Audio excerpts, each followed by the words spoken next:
Now, I know some of you may not want to raise your hand, but I'm going to ask you anyway. How many Alabama fans do we have in here? I would advise you to send word to the University of Texas and telling the AP voters not to make them number one. Because if you're SEC and you become number one, you see what happens. Okay, thank y'all so much for being here this morning. I can say that University of Memphis didn't play yesterday, so I'm happy. Okay, we are continuing our study in talking about the names of God. And just let me remind you why we have started this study to begin with.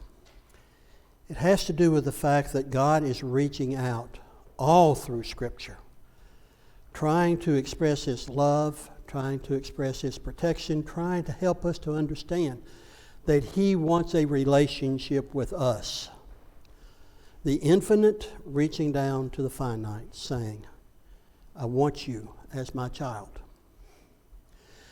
And if you really stop and think about the nature of God, and you think about the nature of man, you realize that it seems to be an impossible type situation. Because in God there is no darkness, there is no sin. But we are sinful creatures. And we are individuals who often, maybe not every day, but more times than we should, we don't think about who God is in our life, or who should He be in our life. So we're looking at the various names in Scripture. And again, when you go back and you read these particular passages, it does not come out in English. This is all going to be in the Hebrew, where it shows a characteristic of God. And of course, by extension, these characteristics apply to Jesus as well. So what we have been looking at, and we started last week, we were talking about God being Adonai. And that simply means that He is Lord and Master. Lord and Master. I threw that word slavery up on the screen last week and asked you what you felt about that word.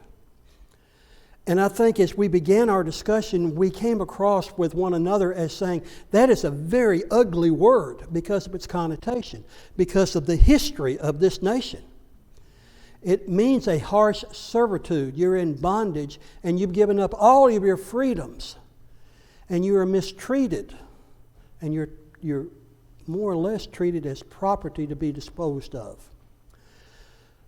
But then we were asking one another, what does it mean for us to have a relationship with Christ through God, or to God through Christ? And we looked at a couple of words. One was doulos, and that word doulos in the Greek simply means slave. There is another word, diakonos, which means bondservant.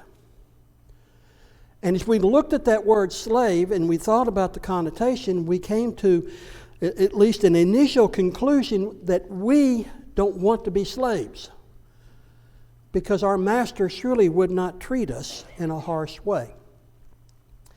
And as we continued our discussion, we realized that we're really talking about a totally different thing when we put that into the context of God's Word. And the context shows us that we have a different master. And we're going to look at some Old Testament passages today to help us to understand this relationship between us and God, between us as His slaves and He as our master. So the first question up there is, what type of master do we serve? Well, here's the first thing, and here's the most predominant thing of this discussion. He loves His servants. Underscore that. He loves His servants. And what type of love does He express to us? 1 Corinthians chapter 13. That's the type of love that He expresses. If you remember anything about 1 Corinthians chapter 13, you see that is a very unique, special love that does not originate with man. It originated with God. And it is long-suffering, and it is patient, it is kind. So it's a different type of love. That automatically helps us to understand that we want to be in this relationship. The second thing is the demands of the master aren't harsh, irrational, or spiritually sapping. He does not ask us to do something that deflates us, that belittles us, that indicates that we are just mere property. He is an individual who says, what I ask you to do on my behalf is for your benefit. It's to help you to become someone, help you to understand the purpose of life, but it also helps you to prepare for that life that's coming. So the demands that he puts before us are going to be that which are beneficial. And he cares about those who serve him. He actually cares about us. Back in times of slavery in this country, or even back during the first century, the masters generally didn't really care about who served and how they cared about how they served. If they didn't serve according to their standards, they were in trouble. But Jesus cares about us. God cares about us as doulos. He provides for his servants. This is where Psalm 23 comes into this. Can anybody quote that without looking at it? What are some of the main characteristics of Psalm chapter 23? It talks about the special relationship between us and God. Do you remember? Do what? You shall not want. There were times of slavery where the slave just had just enough to keep him or her alive. But that's not the same thing with God. What else about Psalm chapter 23? Besides still waters. Why is that important? Well, why was it important for a shepherd and the sheep?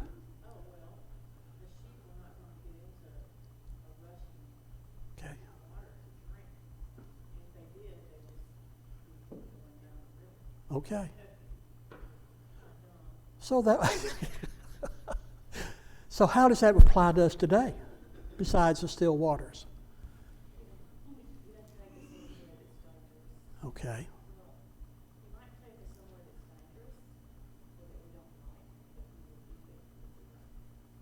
Exactly. There is not that commotion, that chaos. We know where he's going to lead us. It lets us know that we are needed to do his will. Would somebody please read 1 Corinthians 3:9? 1 Corinthians 3:9.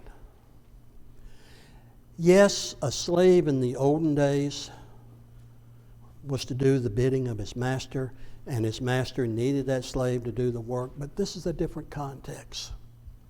I want you to look at the relationship that's talked about in 1 Corinthians 3:9. Somebody read that out loud, please.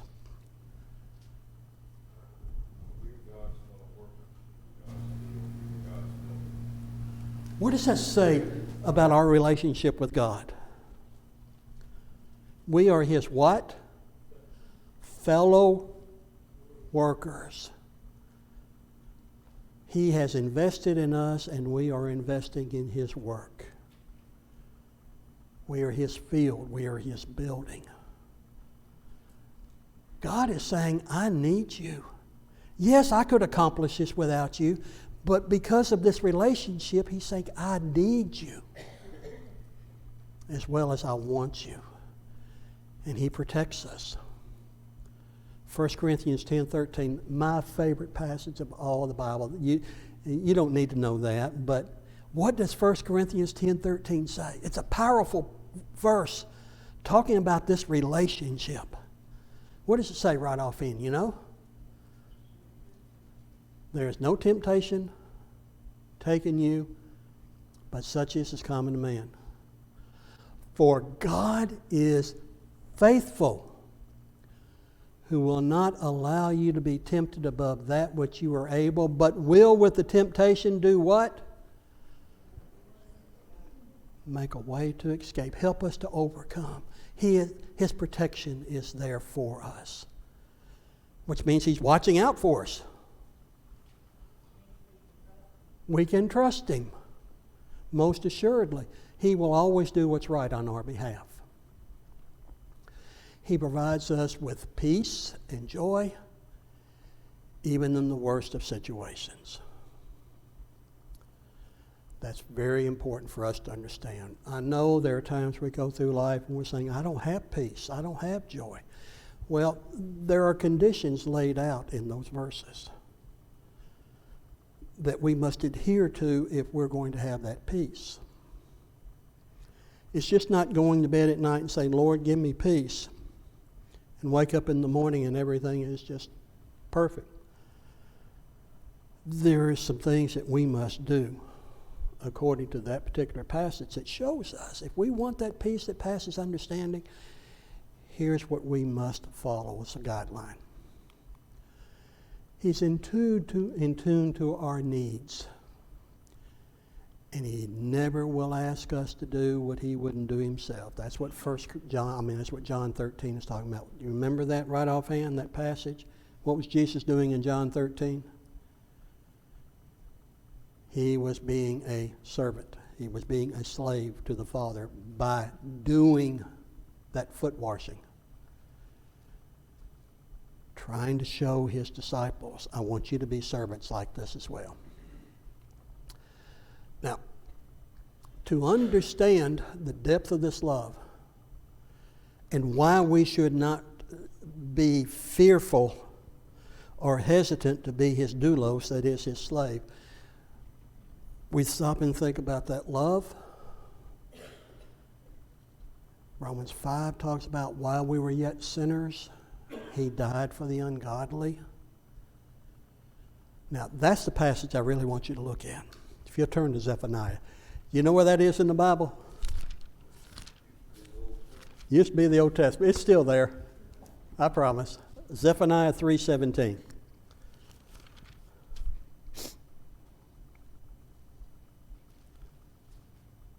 Somebody read that out loud, please. Zephaniah 3:17.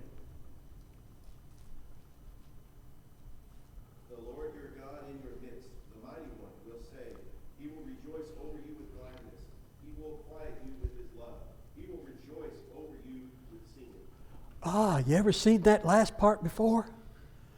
He will rejoice over you with singing. Let that sink in for a moment and then give me your impression of what you think that means. What is the Lord doing for those who are His?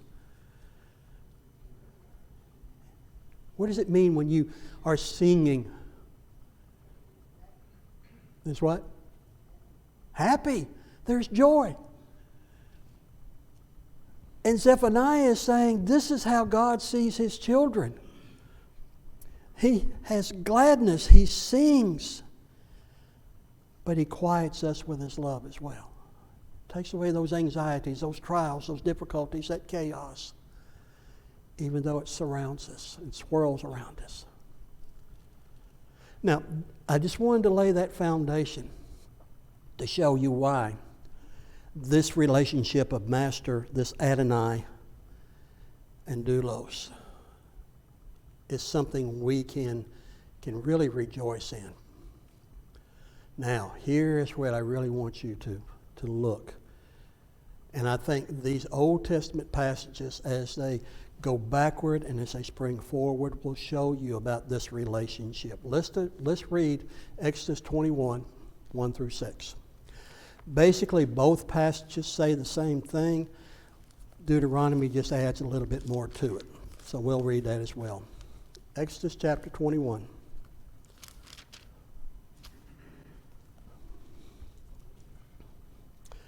Verse 1 says, "Now these are the judgments with which you shall sit before them.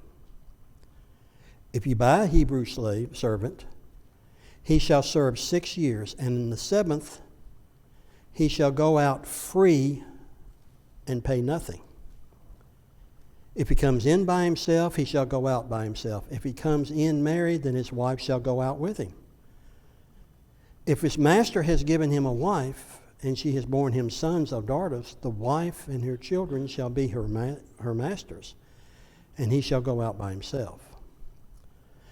But if the servant plainly says, I love my master, my wife, and my children, I will not go out free. Then his master shall bring him to the judges. He shall also bring him to the door or to the doorpost, and his master shall pierce his ear with an awl, and he shall serve him forever. All right, before I comment, let's go to Deuteronomy chapter 15. Deuteronomy chapter 15.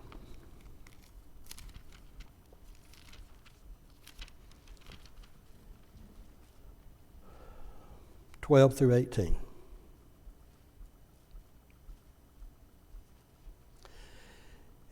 If your brother, a Hebrew man or a Hebrew woman, is sold to you and serves you 6 years, then in the 7th year you shall let him go free from you. And when you send him away from you, you shall not let him go away empty-handed. You shall supply him liberally from your flock, from your threshing floor, and from your winepress, from what the Lord has blessed you with, you shall give to him. You shall remember that you were a slave in the land of Egypt, and the Lord your God redeemed you. Therefore I command you this thing this day. And if it happens, he says to you, I will not go away from you, because he loves you in your house, since he prospers with you. Then you shall take an awl and thrust it through his ear to the door, and he shall be your servant forever. Also to your female servant you shall do likewise.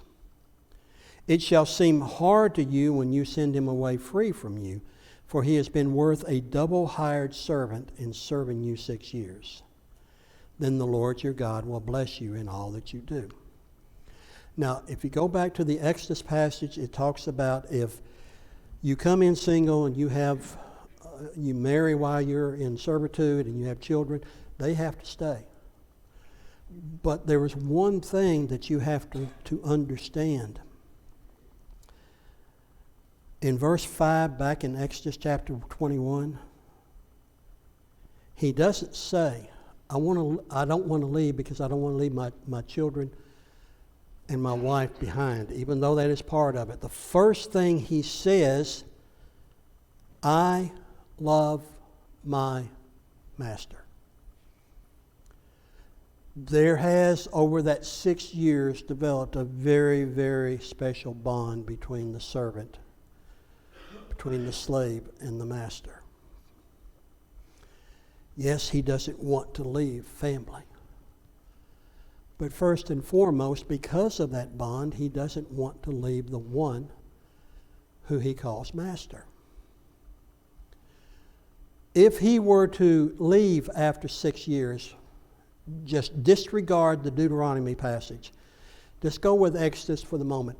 What would be the ramifications if after that 6 years he decides, I want to be free?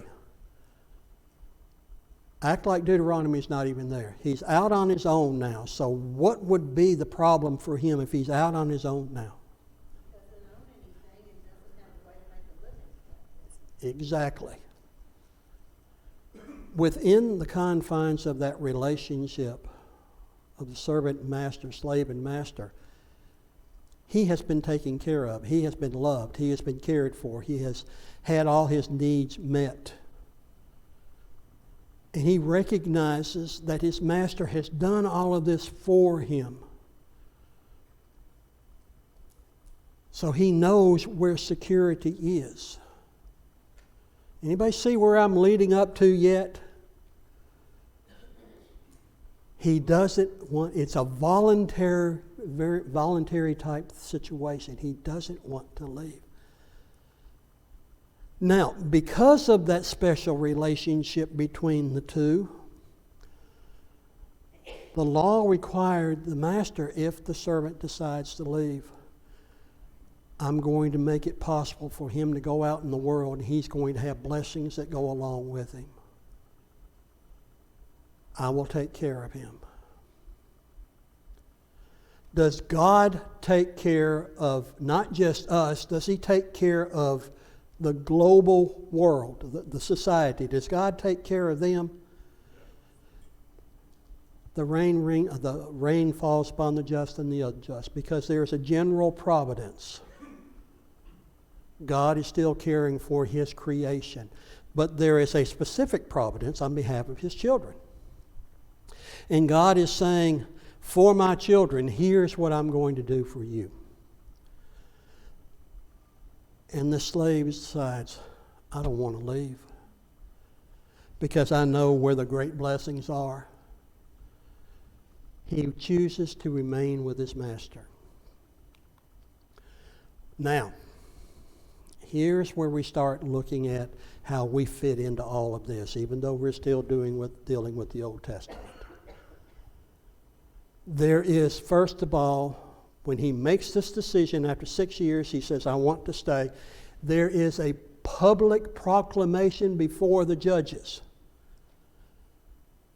that a decision has been made, the desire is there, that the slave wants to commit himself to the master, to Adonai, for the rest of his life.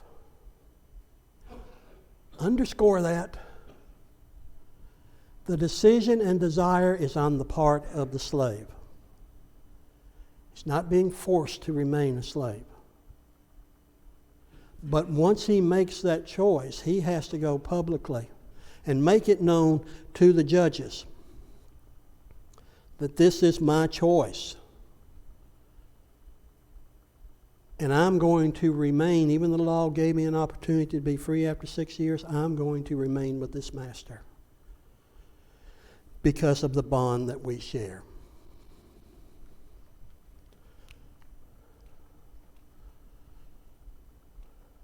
Next, Adonai.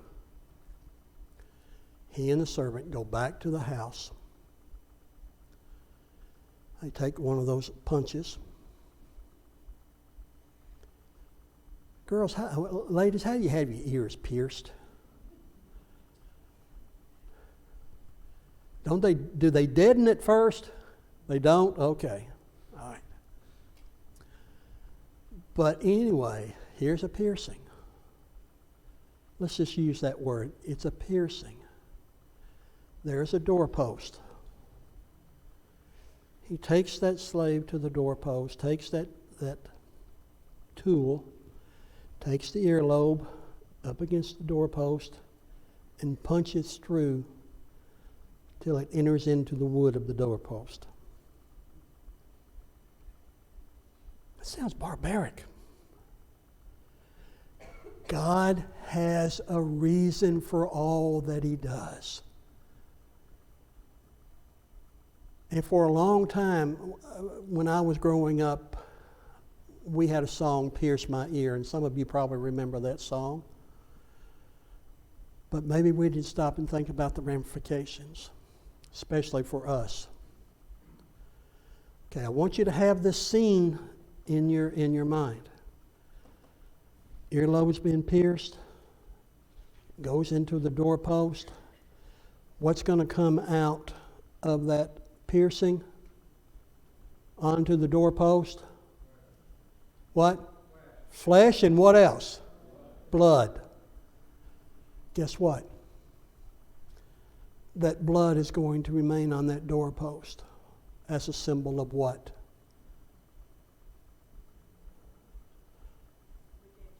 Redemption, but also freedom. And every time that slave would go past that doorpost, what would he see? He would see that blood on the doorpost. That's important for us to remember. The relationship has changed because the blood has been shed.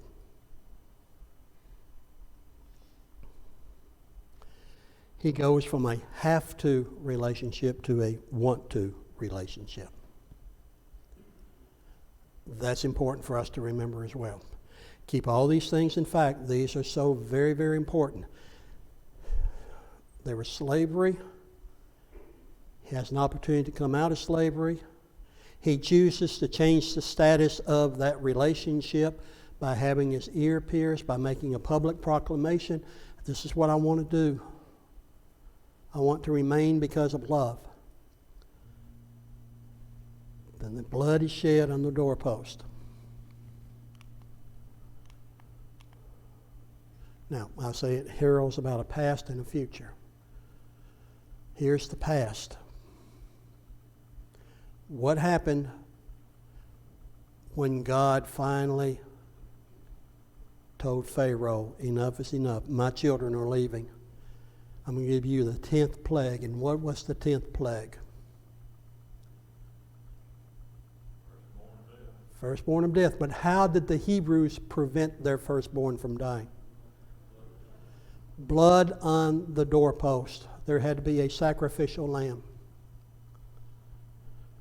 So the blood had to be up there in order for them to leave that type of harsh bondage, that type of harsh slavery in Egypt, to embrace a new relationship with Adonai. But the blood had to be shed. Now, most of you probably understood that there's a type and antitype here. The blood being shed by the lamb and being spread on the doorpost, and what Jesus did on the cross.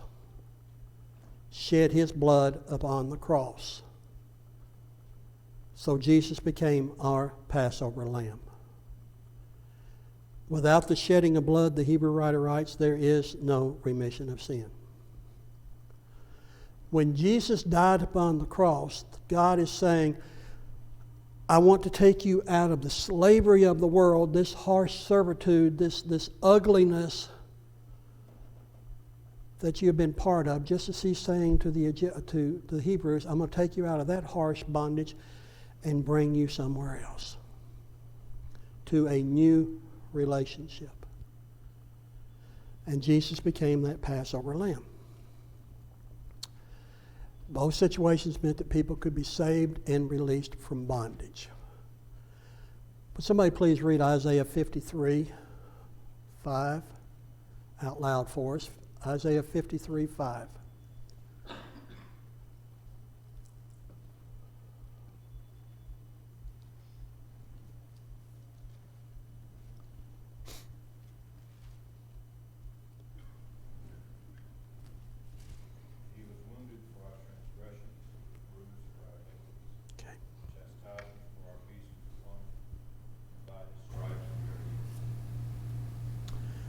Jesus was put on the trial. He was mocked. He was spat upon. He was chastised. Blood being drawn from the lashes on his back, the crown of thorns on his head, blood coming forth from that, nailed to the cross, wounded for our transgressions.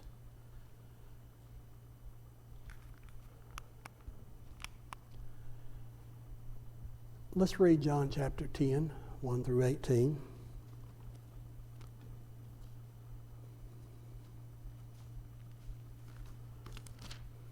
John chapter 10.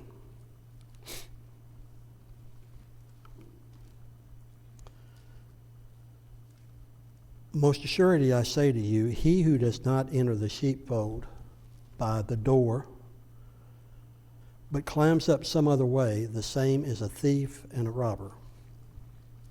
But he who enters in by the door is the shepherd of the sheep. To him the doorkeeper opens, and the sheep hear his voice, and calls his own sheep by name and leads them out.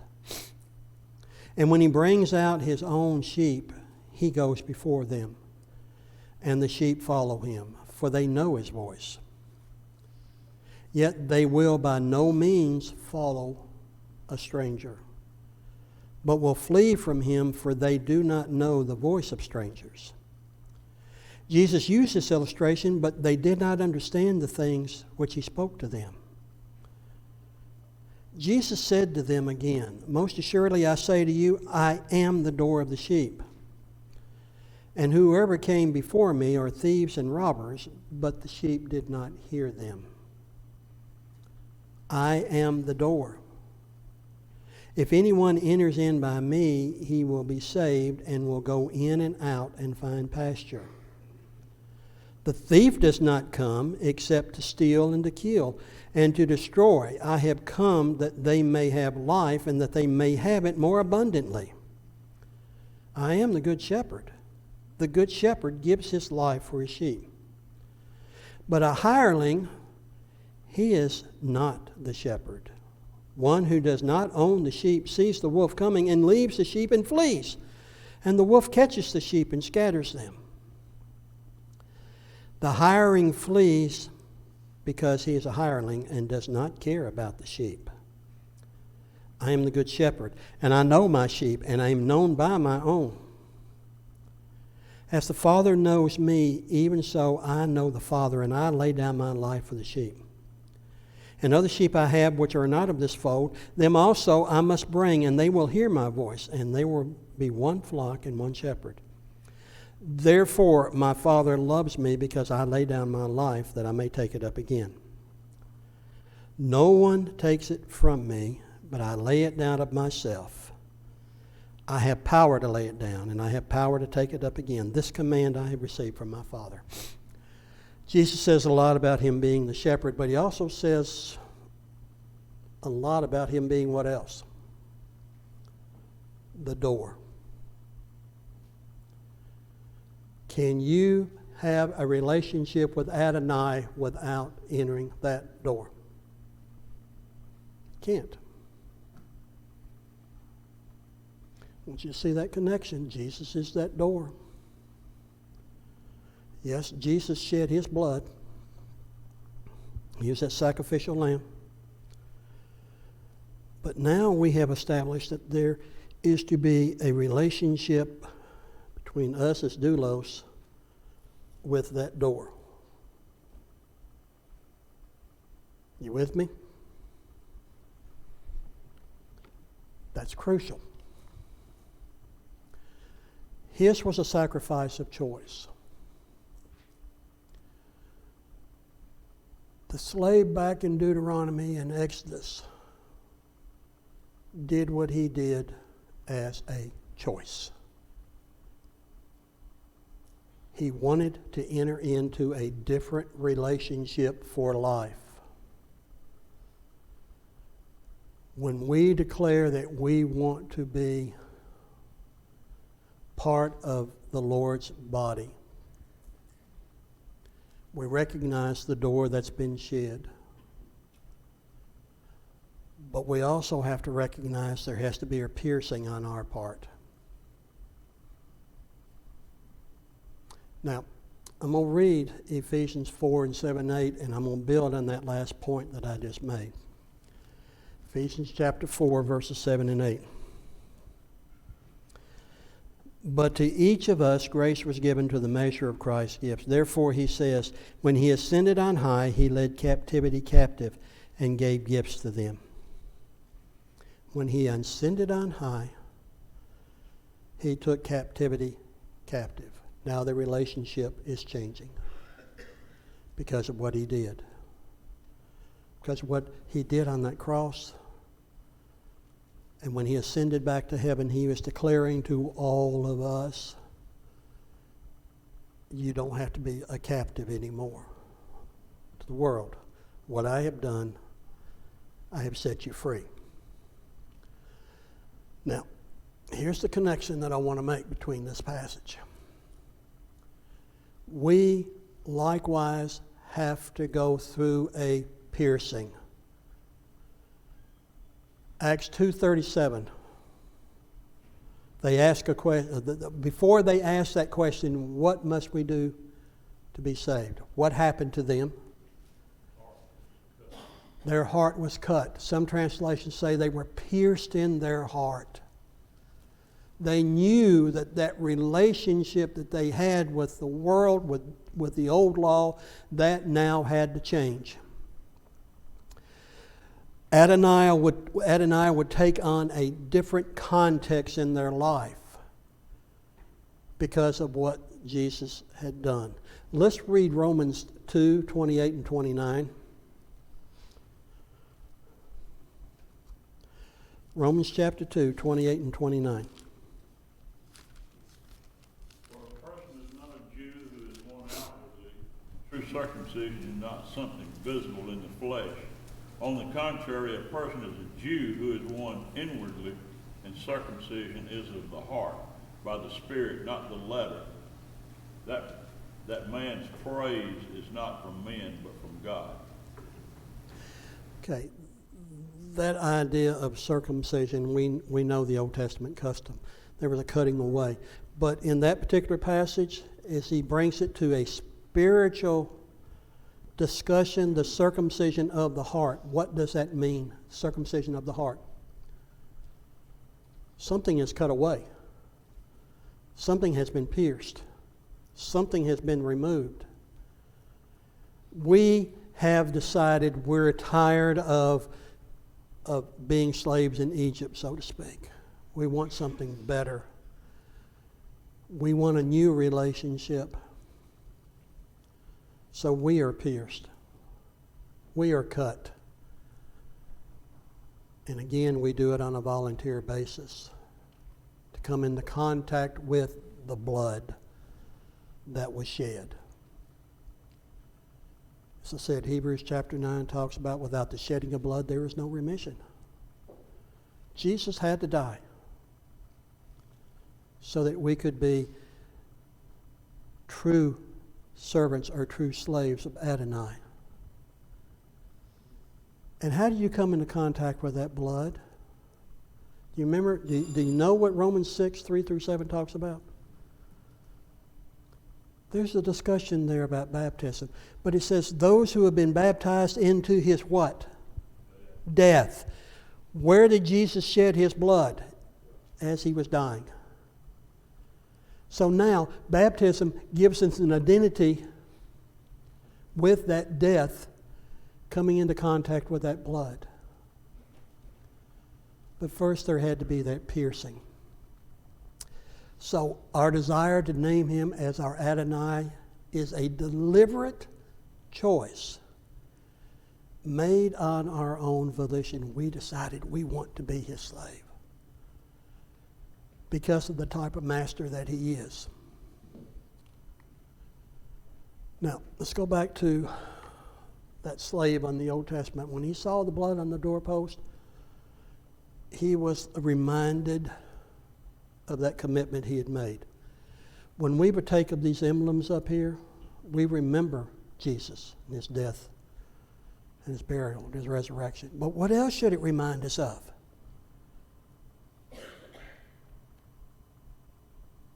That there was a commitment made by Adonai for us. But it should also remind us as we partake of those emblems, especially the fruit of the vine, that we are making a commitment to him. And that commitment is an ongoing type thing. It never stops. Because we have entered into a new relationship that we desired to enter into. And yes, they had mirrors back then. I went back and looked that up. Every time he would go past a mirror, that probably had become a scar. And when he'd go past that mirror and he'd look at that scar on that earlobe, it was a reminder, I'm with my master the rest of my life. Don't I have reason to rejoice? Because I'm with him. When he saw the blood on the doorpost, he was reminded, I'm with my master. And that's what we need to understand this morning when we partake of the emblems. He made a commitment to us, but we have also made a commitment to him. That we are reminded of our declaration to make Jesus our Adonai. You probably know Romans 12, 1 and 2. Paul begins that discussion by saying, I plead with you. I plead with you for your life to be one that demonstrates that you know who your Adonai is. He says, I beseech you, therefore, brethren, by the mercies of God, that you present your bodies a living sacrifice, holy, acceptable to God, which is your reasonable service. And do not be conformed to this world, but be transformed by the renewing of your mind, that you may prove what is that good and acceptable and perfect will of God. That Old Testament slave was doing exactly that. He's showing, I'm going to show you what the will of my master is by entering into this new relationship. When baptism brings us into Christ, brings us into the body of Christ, we are declaring to the world, I'm going to show you what this new relationship is all about. It's all about me serving Adonai.